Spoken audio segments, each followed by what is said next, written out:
Saya di sini sudah dari tahun 2021 masuk Kaleb untuk belajar kopi.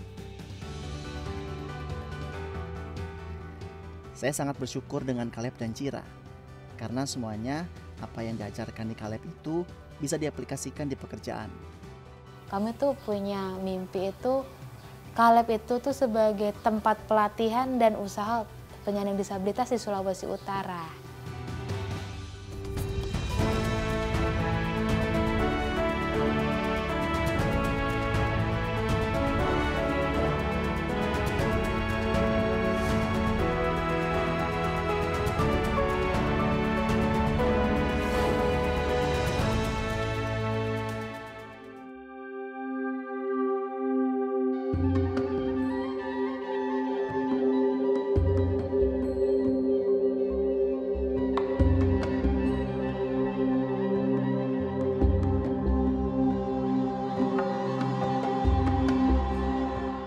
Tanah Minahasa menyimpan berbagai potensi keindahan alam yang memanjakan mata.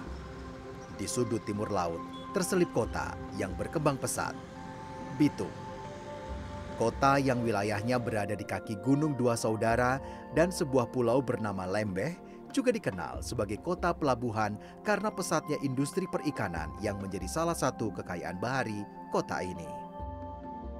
Di tengah laju perkembangan kota yang terus bergerak, berdiri sebuah komunitas sejak tahun 2018 yang tetap ingin terlibat dan dilibatkan menjadi bagian tak terpisahkan dari masyarakat.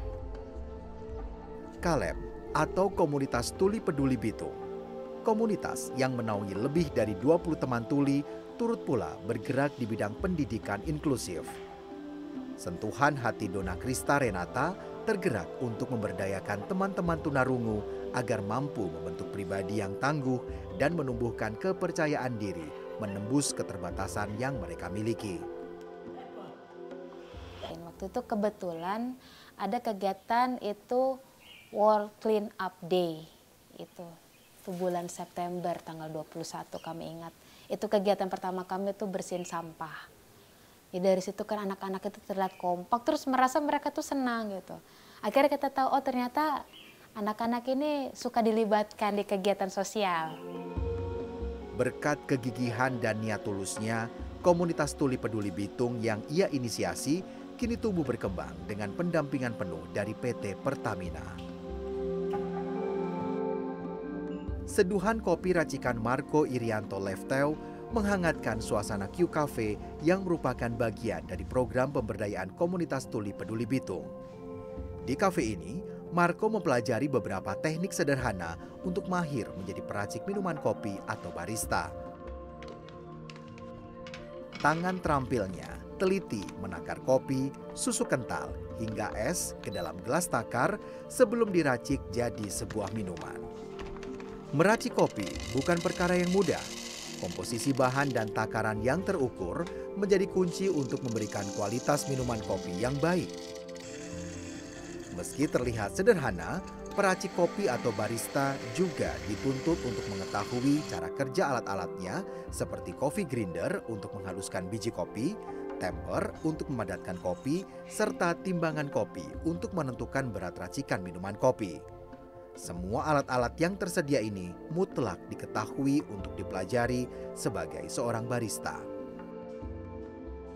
Begitu pula dengan Marco. Pengalaman baru sebagai barista ini ia mulai dari tahun 2021 saat dirinya pertama kali bergabung di Kaleb. Saya mau berkegiatan. Diajak untuk belajar kopi, ya saya mau. Karena diajarkan banyak hal. Saya sudah di sini dari tahun 2021, masuk Kaleb untuk belajar kopi. Tak ada yang menyangka, setelah melewati proses pembelajaran yang panjang, Marco mengetahui setiap komposisi paduan yang tepat kopi buatannya sehingga mampu memberi hasil positif kepuasan pengunjung.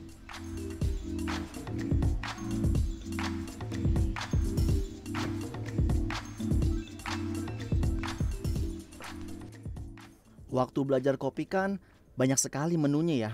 Saya kebingungan. Kopi itu ada yang panas, ada yang dingin. Banyak sekali. Pelan-pelan saya belajar. Terus saya dari sedikit saya bertingkat dan akhirnya saya bisa. Bagi Marco, Caleb merupakan rumah keduanya. Tak hanya pengalaman baru, keluarga baru dan teman-teman komunitasnya mampu membangkitkan rasa percaya dirinya bahwa ia tidak sendirian menembus keterbatasan. Saya kan belajar. Kemudian papa mama saya senang dan memperbolehkan saya untuk bergabung dengan Caleb. Tidak apa-apa, kan karena belajar. Dan sekarang saya punya banyak teman tuli dan dengar banyak. Q Cafe adalah satu dari 2 entitas yang dimiliki oleh Caleb sebagai sarana pembelajaran dengan tujuan untuk menumbuhkan semangat kewirausahaan. Hadirnya kafe ini turut menunjang program pemberdayaan yang lahir dari ide kawan-kawan Caleb sendiri. Ini membuktikan bahwa semangat untuk menjadi individu yang mandiri dan berusaha maju dapat muncul dari sebuah ide yang sederhana. Kafe itu ada itu konsepnya itu pada waktu COVID. Jadi sebelum COVID itu kita sama sekali nggak punya ide untuk membangun tempat kopi. Tapi teman komunitas kami ada salah satu dia punya passion di kopi meracik kopi, dan teman-teman tuh melihat karena waktu sebelum COVID itu kan banyak festival. Jadi ada stand-stand dan kita tuh sama-sama. Jadi teman-teman yang kopi, terus kemudian dia buat kopi, anak-anak tertarik, lama-lama mau belajar. Oh ya udah nanti coba aja bikin yang kecil-kecil gitu. Tapi setelah COVID kan memang pembatasannya. Jadi di sini juga berlaku tidak boleh pergi ke kerumunan semua gitu. Kita berpikiran kalau misalnya kita nggak boleh kemana-mana, kenapa nggak merekanya aja yang datang begitu. Terus kemudian Pertamina waktu itu menawarkan, Mbak ada mau bikin apa begitu. Terus kita lihat karena anak-anak maunya bikin kafe, ya udah kita coba mau bikin kafe untuk belajar barista. Semangat untuk berdikari dan ingin mandiri ditunjukkan pula oleh Elton Kundiman. Pemuda 23 tahun ini bergabung bersama Caleb sejak 5 tahun lalu. Sebelum merambah pengetahuan tentang seluk-beluk dunia usaha kafe, Elton mengawalinya dengan menjadi pramusaji di Q Cafe. Seolah tak puas, Elton Kundiman secara perlahan juga melatih dirinya menjadi seorang barista. Setelah saya kembali ke Bitung, teman-teman kumpul kan tidak ada. Jadi waktu saya jadi barista di sini, saya menunggu teman-teman datang ke kafe untuk beli minuman. Nah, kemudian saya memulai bukan jadi barista dulu, tapi saya memulainya menjadi pramusaji. Kegigihan Elton untuk belajar datang dari pengalaman pahitnya. Pemuda lulusan sekolah menengah atas ini pernah 30 kali ditolak lamaran kerja lantaran dirinya dianggap berbeda karena keterbatasannya. Elton ini memang banyak sudah melamar dan terkadang kala memang saya juga orang tua. Sering Elton ingin berkomunikasi, meminta bahwa ini lamarannya. Saya bilang, Elton mama sibuk sekali. Terkadang kala dia juga menangis, dia minta bantuan untuk dia saudara, keponaan, anak bersaudara yang bimbing dia sampai dia pernah kerja di kafe, salah satu kafe yang paling besar di Armadidi. Padahal di situ juga dia tekuni sekali pekerjaan di situ. Cuma mungkin dia punya jam-jam kerja, mereka mempergunakan DP tenaga tidak secara baik. Ia tak berkecil hati. Dari penolakan-penolakan yang ia dapati, dirinya mampu bangkit dan membuktikan bahwa kerja keras serta semangat pantang menyerah menjadi kunci untuk meraih kesuksesan. Terbukti, kini Elton mampu menembus pasar dunia kerja dengan menjadi bagian dari sebuah perusahaan pembiayaan keuangan di Manado, Sulawesi Utara. Meski memiliki minat dan ketertarikan yang sama, sosok Marco dan Elton memiliki pribadi yang unik dari kacamata Donna Krista. Perbedaan keduanya merupakan sebuah kombinasi yang saling melengkapi serta memberi warna tersendiri. Di mata Cira, panggilan akrab Donna Krista, peran Pertamina untuk mewujudkan mimpi komunitas penyandang tunarungu di Bitung, Sulawesi Utara menjadi salah satu faktor kunci keberhasilan program pemberdayaan yang ia miliki. Kami tuh punya mimpi itu, Kaleb itu tuh sebagai tempat pelatihan dan usaha penyandang disabilitas di Sulawesi Utara. Itu ya, kami mau itu jadi pusatnya di situ gitu. Dari sini kalau udah kuat, baru nanti kami akan menyebar ke seluruh Sulawesi Utara gitu. Ya, memang yang kami butuhkan untuk pengembangan itu adalah manajemen. Pertamina Integrated Terminal Bitung yang berlokasi tak jauh dari rumah Kaleb turut aktif melakukan pendampingan atau asistensi dengan mendukung penuh agar pemberdayaan ini dapat berkembang menjadi lebih baik.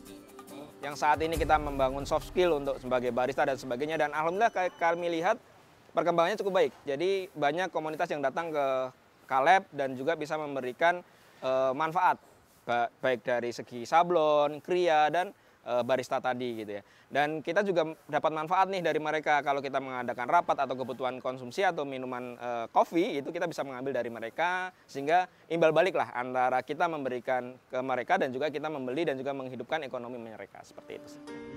Sosok Marco dan Elton adalah bukti bahwa keterbatasan bukan menjadi halangan. Anak didiknya kini mampu menunjukkan bahwa dengan memberi mereka peluang dan wadah yang tepat, bukan tidak mungkin muncul pribadi-pribadi tangguh berdikari di tengah keterbatasan yang mereka miliki.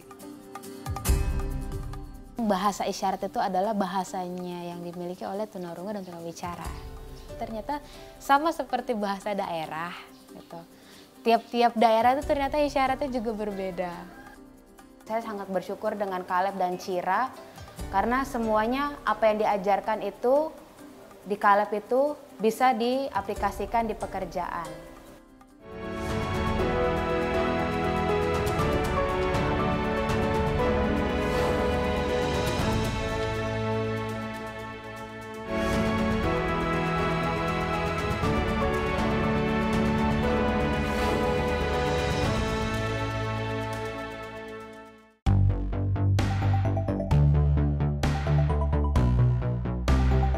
Galeri Komunitas Peduli Bitung berdiri di Jalan Nantu, Kota Bitung yang menyatu dengan Q Cafe. Konsep galeri yang sederhana namun terkesan impresif ini menyajikan hasil olah tangan kawan-kawan tuli yang bernaung di Kaleb. Berbagai hasil kerajinan seperti gantungan kunci dari batok kelapa, kaos, tas rajut, hingga olahan kerupuk ikan yang dapat dijadikan buah tangan. Produksi tangan-tangan terampil komunitas Kaleb ini memang tidak setiap hari. Meski demikian, saat pesanan datang dan kebutuhan untuk ikut serta dalam eksibisi pameran kerajinan, perajin Kaleb akan dibanjiri order pesanan. Galeri yang juga menjadi inisiatif Dona Krista untuk mewadahi keterampilan dan kemampuan kawan-kawan tuli ini turut membangun identitas Kaleb sebagai wadah pemberdayaan di kalangan penyandang disabilitas tunarungu. Kegiatan di galeri itu ada 3. Pertama tuh sablon. Kedua itu untuk souvenir kayu, yang ketiga itu yang menjahit begitu. Tadi menjahit tas atau menjahit label baju, misalnya kayak baju sablon itu kita jahit labelnya kami seperti itu. Teliti, kreatif, dan cekatan. Gambaran ini melekat pada sosok Maksi Ambat, perajin di komunitas Tuli Peduli Bitung. Maksi yang menyandang tunarungu dan tunawicara sekaligus ini memiliki jiwa pantang menyerah di tengah keterbatasannya. Seolah tak ingin kalah dengan keadaan, pria 36 tahun kelahiran Bitung ini bertekad untuk menunjukkan bahwa dirinya mampu dan memiliki semangat berkarya yang tak kalah dengan kawan dengar. Bergabung di Kaleb tahun 2018, Maksi melihat ada peluang untuk menyalurkan bakat kreativitasnya, mengolah batok kelapa menjadi kerajinan gantungan kunci, serta mempelajari alat-alat pertukangan seperti memotong kayu. Saya melihat teman-teman tuli banyak sekali untuk berkumpul dan senang. Di Kaleb, saya melihat banyak belajar. Saya ditolong oleh Cira untuk berlatih belajar membuat aksesoris bersama Aldo berdua. Di bawah naungan Kaleb, Maksi dapat mengembangkan potensinya secara perlahan. Hasil dari kerja kerasnya untuk belajar membuahkan hasil dengan dimilikinya keterampilan sebagai pembuat perabotan dan pertukangan. Pengalaman ini membawanya menjadi lebih mandiri sehingga dapat berkiprah di sela-sela waktunya untuk membantu Caleb. Saya sangat bersyukur dengan Caleb dan Cira, karena semuanya apa yang diajarkan di Caleb itu bisa diaplikasikan di pekerjaan. Caleb dengan kafe dan galerinya sudah menjadi mitra Pertamina Patra Niaga sejak tahun 2019 lalu. Melalui pendampingan yang intensif, Pertamina turut berkontribusi menyediakan beragam alat-alat kerja pertukangan seperti pemotong kayu, mesin jahit, hingga sablon baju. Karena memang Pertamina itu sangat berjasa ya buat kami ya. Jadi kayak memberikan alat-alat yang memang betul-betul kami butuhkan untuk belajar. Untuk ketika memang Pertamina memberikan masukan, Cir, coba kalau misalnya alat-alat ini dikembangkan untuk modal usaha, begitu. Memang kan kami kan agak kebingungan sebenarnya bagaimana caranya begitu, dan sempat takut juga apakah nanti ada yang mau beli atau enggak, gitu kan. Tapi ternyata ada yang beli. Jadi anak-anak itu hanya fokus untuk membuat. Workshop di Galeri Caleb cukup lengkap. Selain bengkel pembuatan kerajinan, hadir pula ruangan khusus untuk menjahit baju dan alat-alat sablonnya. Di sini, Mary menjadi salah satu andalannya. Kemampuan dan keahliannya mengukur, memotong, hingga menjahit dimanfaatkan untuk membuat baju sampai tas kain. Berbeda dengan Maksi, Mary justru baru bergabung dan mengetahui bahwa ada komunitas tuli yang memberikan kesempatan untuk berkarya seperti Caleb. Saya juga belajar menata rambut. Misalnya rebonding, itu harganya Rp100.000. Kalau panjang, itu harganya Rp125.000. Ada juga 1-2 orang. Tidak apa-apa, yang penting ada. Melihat potensi yang terus berkembang, pihak Pertamina semakin intens mendukung upaya pemberdayaan dengan mendatangkan alat-alat yang dibutuhkan. Tak hanya itu, agar langkah baik yang dibangun selama ini tetap kontinu, pihak Pertamina juga melibatkan perajin Galeri Caleb turut serta berkontribusi meredam penyebaran COVID-19 melalui pembuatan masker. Kemudian di COVID 2021-2022 kemarin kita juga memanfaatkan untuk meminta mereka melakukan hard skill, yaitu membuat masker. Dan itu kita juga berdayakan mereka, dan akhirnya kita menyediakan ruangan untuk mereka berkomunitas gitu, seperti itu sih. Keberhasilan program-program pemberdayaan tentu tak lepas dari kemampuan menyampaikan pesan melalui komunikasi yang efektif. Perbedaan tutur menggunakan bahasa isyarat kerap menjadi halangan karena muncul berbagai bentuk bahasa isyarat. Kawan-kawan tuli di Caleb memiliki latar belakang pengetahuan bahasa isyarat yang berbeda. Sebagian menggunakan sistem bahasa isyarat Indonesia, sebagian lain menggunakan bahasa isyarat Indonesia. Kedua komponen tata bahasa isyarat ini memiliki perbedaan meskipun tidak terlampau besar. Meski demikian, perbedaan ini dapat menimbulkan salah tafsir dan pemaknaan, sehingga maksud dan tujuan berbahasa menjadi kendala. Untuk menjembatani perbedaan ini, Donna Krista mengawalinya dengan membentuk kelas bahasa isyarat di Caleb. Memang bahasa isyarat itu adalah bahasanya yang dimiliki oleh tunarungu dan tunawicara. Itu dulu begitu. Tapi ketika saya mengenal tentang bahasa isyarat itu sendiri, ternyata sama seperti bahasa daerah gitu. Tiap-tiap daerah itu ternyata isyaratnya juga berbeda. Gitu kan. Memang itu menjadi sebuah keunikan tersendiri untuk teman-teman. Pelatihan bahasa isyarat ini terbuka untuk semua kalangan. Tidak hanya teman-teman tuli, tetapi juga masyarakat yang ingin belajar bahasa isyarat. Kelas bahasa isyarat ini dibuka jika kuota siswa yang mengikuti dianggap memadai, sekitar 5 hingga 10 orang. Pelatihan bahasa isyarat ini didorong keinginan untuk memperkecil ruang kesalahpahaman dalam berkomunikasi. Jadi Kaleb itu kita melakukan kerjasama sejak 2019. Jadi kita melihat bahwa teman-teman tuli ini itu butuh ruang. Karena sejatinya ada gap sosial yang terjadi di antara mereka. Karena pemahaman antara kawan-kawan dengar kawan-kawan tuli ini tidak cukup di sana gitu. Makanya kita mulai 2019 itu adalah dengan melatih juru bahasa isyarat. Kak Ciranya sebagai ketua komunitasnya. Sehingga kita menginginkan bahwa komunitas dengar dengan komunitas tuli ini bisa saling ada komunikasi sehingga tidak ada gap, sehingga jenjang sosialnya itu nggak ada. Kaleb itu tuh bisa menjadi harapan untuk teman-teman penyandang disabilitas. Makanya karena hal-hal seperti itu kita juga merasa memang Pertamina itu sangat mempercayai kami seperti itu. Dan kami juga ya berterima kasih kepada Pertamina karena selama ini Pertamina itu tidak pernah meninggalkan kami.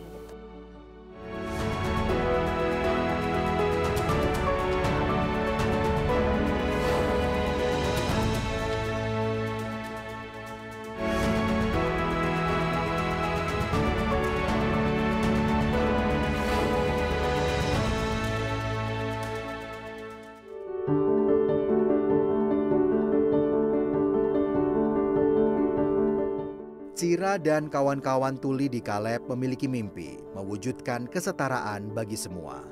Misi Cira melalui Kaleb ingin membangun kesadaran semua pihak bahwa komunitas tuli perlu mendapat ruang untuk tumbuh dan berkembang.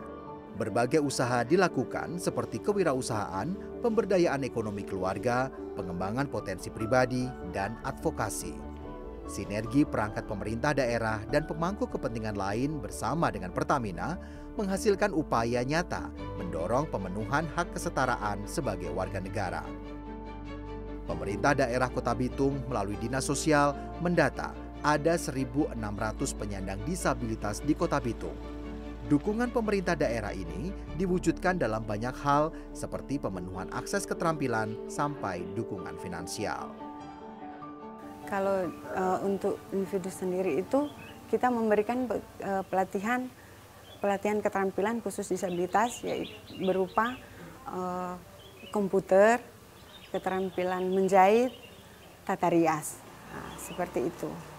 Terus bantuan yang untuk tahun ini ada sekitar 1.600 yang mendapat bantuan 300.000 per orang. Kawan-kawan tuli justru tak ingin keterbatasan menjadi alasan untuk tidak menjadi pribadi yang unggul. Hidup harus diperjuangkan, bagaimanapun kondisinya. Mereka seolah mengajak jangan pernah jatuh terpuruk dalam keadaan dan putus asa untuk mengangkat harga diri, harkat dan martabat tanpa harus menjual rasa iba dan ratapan kesedihan. Ya, tagline kami adalah tahun kemarin adalah energizing you. Kemudian tahun ini kita menggunakan tagline yaitu energizing your nation. Jadi harapan kami juga tadi memberikan kepercayaan diri kepada kawan-kawan tuli untuk bisa berkomunikasi dengan kawan-kawan dengar sehingga akhirnya kita mengenergis mereka untuk bisa memberikan yang terbaik dari versi diri mereka. Dan selanjutnya dengan tagline yang sekarang energizing your nation, nantinya kita juga ingin mereka bisa memberikan dampak positif kepada lingkungan sekitarnya. Jadi tidak hanya gap-gap sosial tadi itu bisa tidak menjadi lebih renggang tapi lebih pendek sehingga mereka akhirnya percaya diri untuk bisa berkomunikasi dengan masyarakat sekitar dan akhirnya memberikan yang terbaik dari versi mereka. Wujud kerja bersama Pertamina dan inisiatif Cira melalui Kaleb selaras dengan pemenuhan nilai-nilai dasar yang dimiliki Pertamina melalui akhlak. Amanah dengan memegang teguh kepercayaan yang diberikan melalui perilaku integritas, terpercaya, bertanggung jawab, berkomitmen, akuntabilitas, jujur dan disiplin menjadi kunci keberhasilan yang terus berkesinambungan. Kaleb itu tuh bisa menjadi harapan untuk teman-teman penyandang disabilitas. Makanya karena hal-hal seperti itu kita juga merasa memang Pertamina itu sangat mempercayai kami seperti itu. Dan kami juga ya berterima kasih kepada Pertamina karena selama ini Pertamina itu tidak pernah meninggalkan kami. Dengan semangat yang sama, Kaleb dan Pertamina menyatukan energi menembus keterbatasan.